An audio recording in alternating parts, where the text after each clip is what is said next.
Hello guys and welcome back to my YouTube channel. तो जैसा कि आपको मालूम है कि मैं इंजीनियरिंग का मैथ्स पढ़ा रही हूँ। तो अभी मैथ्स 1 को कवर करने वाले हैं। जो भी हमारे अभी जो एडमिशन लेने वाले हैं दैट 2024 टू 2028 के लिए, तो उनके लिए ये मैथ 1 है जो कि बीटेक फर्स्ट ईयर में आता है।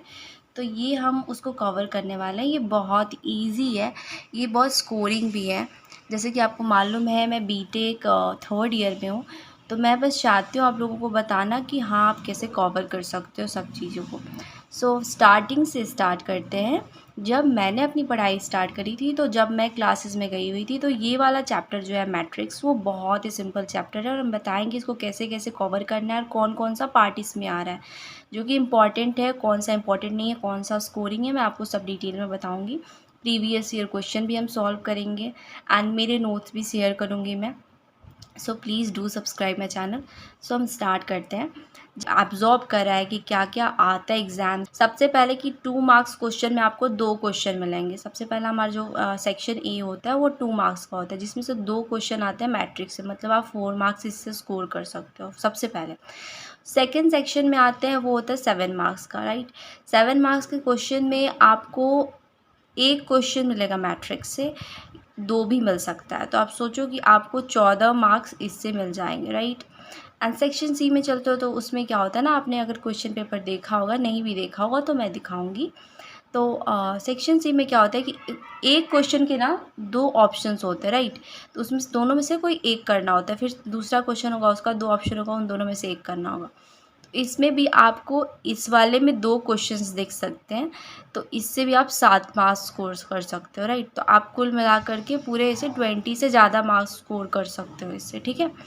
तो ये चैप्टर बहुत इंपॉर्टेंट है। सोचो 21 मार्क्स पासिंग मार्क्स होता है, 20 मार्क्स आप एक चैप्टर से स्कोर कर रहे हो। तो आप इतने भी नहीं कमज़ोर हो मैथ्स में कि आपने मैथ्स ली हो और आप 21 मार्क्स एक चैप्टर से स्कोर कर रहे हो, तो सोच सकते हो ये कितना इंपॉर्टेंट है।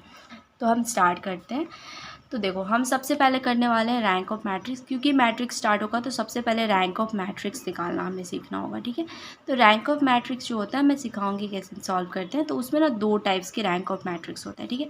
एक होता है इकोलॉन फॉर्म से निकालते हैं और दूसरा होता है नॉर्मल फॉर्म होता है, ठीक है। तो इकोलॉन फॉर्म क्या होता है, जब अगर क्वेश्चन में मेंशन नहीं करा हुआ है कि आपको नॉर्मल फॉर्म से या इस फॉर्म से निकालना है, तो आप रैंक ऑफ मैट्रिक्स इससे निकालोगे, ठीक है। एंड ये ज़्यादा सिंपल भी है, ठीक है। सिंपल तो पूरा चैप्टर है, बहुत सिंपल है। नेक्स्ट चलते हैं, दूसरा टॉपिक हमें क्या मिलेगा रैंक ऑफ मैट्रिक्स के बाद। उसके बाद हमें निकालना होगा inverse of matrix. Inverse of matrix हमने क्लास 12th में या फिर आपने जेई का प्रिपरेशन करा होगा, तो उसमें भी हमें निकालना सीखा था। तो डिटर्मिनेंट मैट्रिक्स तो हमें बहुत फैमिलियर है इससे, बट स्टिल मैं आपको इन्वर्स ऑफ मैट्रिक्स निकालना सिखाऊंगी, which is a very easy thing.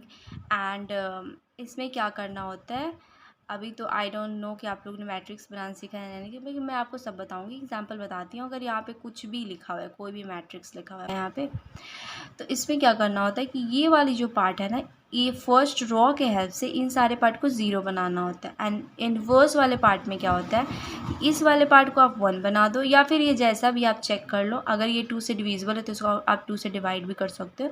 Dividing raw 1 with 3 या 2 ऐसा कर दिया तो ये 1 में कन्वर्ट हो गया। आप जनरली कोशिश करोगे कि आप इसको 1 कर दो, या फिर यहाँ पे 1 है तो इसको ऐसे कन्वर्ट कर दिया, दैट R2 को इंटरचेंज कर दिया हमने, R2 के साथ R1 को R2 के साथ इंटरचेंज कर दिया, दैट लाइक। तो हम क्या करेंगे, इस वाले के हेल्प से इस सारे को 0 बनाने की कोशिश करेंगे। तो इन्वर्स वाले पार्ट में क्या होता है, इस वाले पार्ट से इस वाले टर्म को पूरा 0 बनाओ, उसके बाद इस वाले पार्ट से इस वाले को 0 बनाओ, और इस वाले पार्ट से इन दोनों को 0 बनाओ, एंड एट द एंड इस वाले पार्ट से इसको 0 बनाओ। Then we got our inverse term. और उसके बाद आपको मालूम ही होगा that A is equals to I ये होता है। तो यहाँ पर मैट्रिक्स लिखेंगे, यहाँ पे हम 1 0 0 0 1 0 0 0 1 जो कि आइडेंटिटी मैट्रिक्स होती है। एंड फिर ए रहेगा जो हमारे इस पे ऑपरेशंस जो लगेंगे वो सारे, राइट। सो ये वाला जो पार्ट होगा ये हमारा इन्वर्स वाला पार्ट आ जाएगा, ठीक है। उसके बाद नेक्स्ट चलते हैं system of linear equation. System of linear equation बहुत इजी है, इससे भी एक क्वेश्चन मैंने बनाया सेक्शन बी में भी आ सकता है या सेक्शन सी में आ सकता है। सिस्टम ऑफ लीनियर इक्वेशन मैं बताती हूँ जनरली क्वेश्चन किससे आते हैं। नॉर्मल फॉर्म से आएगा, इनवर्स भी आएगा। मैंने बोला 3-4 क्वेश्चन ऐसे ऐसे आते तो 2 मार्क्स में भी दे सकते हैं एंड 5-7 मार्क्स में होगा तो थोड़ा टफ होगा, राइट। टफ नहीं होगा, मतलब लेंदी क्वेश्चन होगा। And linear system of linear equation में होमोजीनियस और नॉन होमोजीनियस आते हैं, ठीक है। तो नॉन होमोजीनियस हम पहले सीखेंगे, उसके बाद में ये होमोजीनियस सीखेंगे, ठीक है।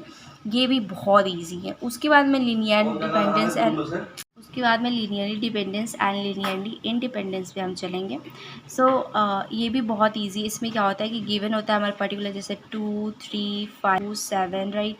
2, 5 ऐसा गिवन है, राइट। ये क्वेश्चन ऐसे गिवन होंगे, उसको क्या करना होता है, जो भी एक उठा करके कॉलम में फिक्स करना होता है, लाइक दैट 2, 5, 3 एंड 3, 2, 5।